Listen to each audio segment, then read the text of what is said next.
untuk mengambil manfaatnya sehubungan dengan bioaktivitasnya. Lalu kita sudah belajar juga tentang budidaya dan pasca panen, begitu ya.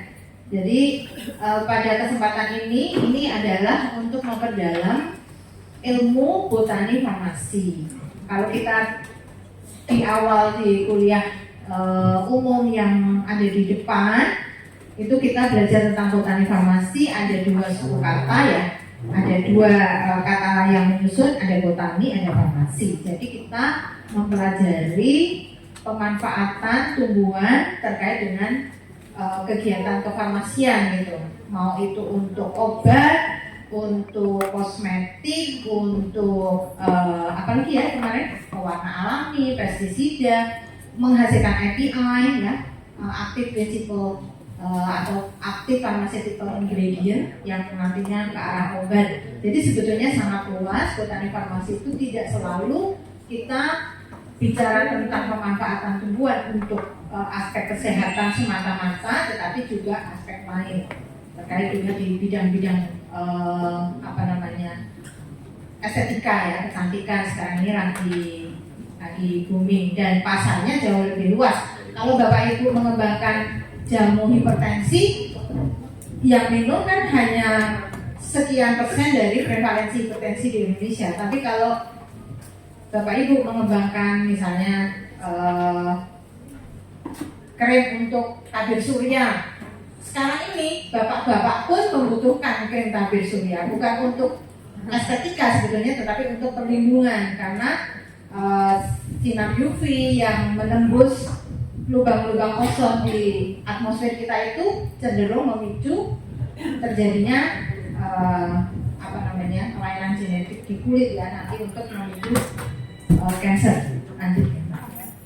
Nah, sebelum saya mulai, ini ada quote menarik dari Thomas Alva Edison bahwa sebetulnya kalau kita bicara tentang dunia kefarmasian, itu sebetulnya eranya itu sudah lewat ya, kalau hubungannya itu industri kefarmasian untuk menghasilkan obat. Karena nanti di suatu ketika, bahkan saat ini sudah dimulai, pengobatan itu ranahnya dan arahnya lebih ke holistic care. Jadi tidak hanya mengobati simptomatik 1-2 gejala penyakit, tetapi lebih untuk menyehatkan orang yang sakit dan meningkatkan derajat kesehatan orang yang sudah sehat gitu. Jadi kalau sudah sehat, meningkat derajat kesehatannya. Kemarin kita sudah pernah diskusi ya, bedanya sehat dengan bugar gitu. Kalau sehat mungkin kita terbebas dari gejala penyakit, tidak pusing, tidak mual, tidak sakit perut, tidak gatal-gatal. Tetapi misalnya tadi kayak saya ya, naik tangga 2 lantai aja udah ngos-ngosan. Artinya saya sehat tapi saya tidak bugar. Ditantang mau naik gunung, sekarang kan lagi trennya orang pada senang healing ke gunung-gunung ya, ada forest therapy. Bapak Ibu ada yang usahanya terkait dengan ini layanan kesehatan wellness, sekarang lagi ngetren itu forest therapy ya. Jadi satu grup kemudian dibawa ke hutan, duduk-duduk di bawah pohon pinus, menghirup aroma hutan begitu ya. Lalu kemudian ada diputar musik-musik tertentu, kemudian ada cerita di latihan-latihan dasar ya, dan itu juga banyak diminati gitu karena ternyata sudah banyak bukti-bukti ilmiah dan sudah dipublish di berbagai jurnal bahwa forest therapy itu bisa menyembuhkan beberapa gejala penyakit dan juga bisa meningkatkan kesehatan.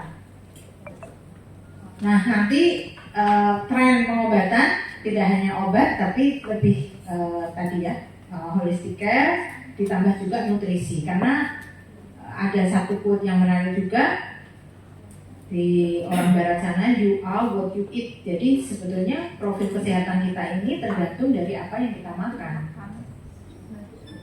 Nah, outline dari materi pembelajaran hari ini itu ada. Kita nanti akan lihat karena peran tumbuhan dalam dunia farmasi, maka tidak lepas dari suatu kajian ilmiah namanya bioprospeksi. Kita dulu di awal kuliah umum sudah saya sampaikan sedikit, kemudian perkembangan pengobatan, penemuan dan pengembangan obat, lalu contoh praktis pengembangan obat anti malaria yang kemarin saya sebenarnya sedikit sudah menyampaikan, tapi dari sisi drug discovery yang ini adalah drug development. Lanjut. Nah, bioprospeksi sendiri itu apa? Ya kemarin sebetulnya saya sudah menyampaikan ya, bioprospeksi itu ada dua kata yang menyusun tentang biodiversity dan prospection. Jadi prospection itu apa? Mencari peluang untuk dikembangkan lebih lanjut, menghasilkan nilai ekonomi tentunya. Nah, biodiversity ini mencakup segala macam kehidupan yang ada di muka bumi ini. Ini untuk apa? Untuk mencari satu molekul kecil, molekul besar, enzim, hormon, protein, dan apapun yang ada di dalam biodiversitas itu untuk dikembangkan seoptimal mungkin sehingga bisa menghasilkan nilai ekonomi gitu. Itu sebetulnya intinya seperti itu.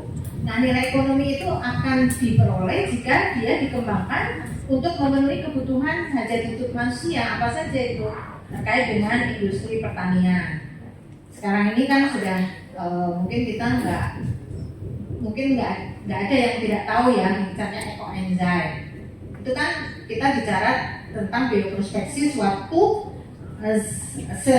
makhluk hidup yang sangat kecil ukurannya yang ada di dalam tanah, di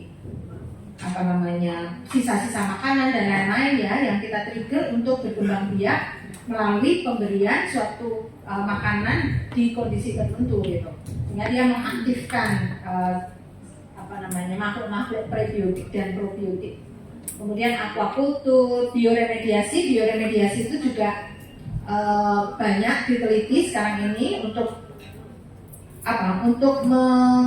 memulihkan ya kondisi tanah yang rusak akibat pertambangan, mengembalikan kondisi yang rusak akibat perkebunan kelapa sawit contohnya seperti itu. Jadi kelapa sawit yang sudah berumur lebih dari 40 tahun misalnya, ketika ditebang untuk dikembalikan lagi menjadi lahan produktif itu kan mengalami kesulitan. Nah, antara lain ini bisa dipulihkan dengan memberikan berbagai macam sebetulnya ya mikroba positif ya, yang bisa mengembalikan kembali unsur-unsur hara yang ada di dalam tanah, memperbaiki komposisi mikroba tanah sehingga tanah menjadi sehat kembali. Ini namanya bioremediasi untuk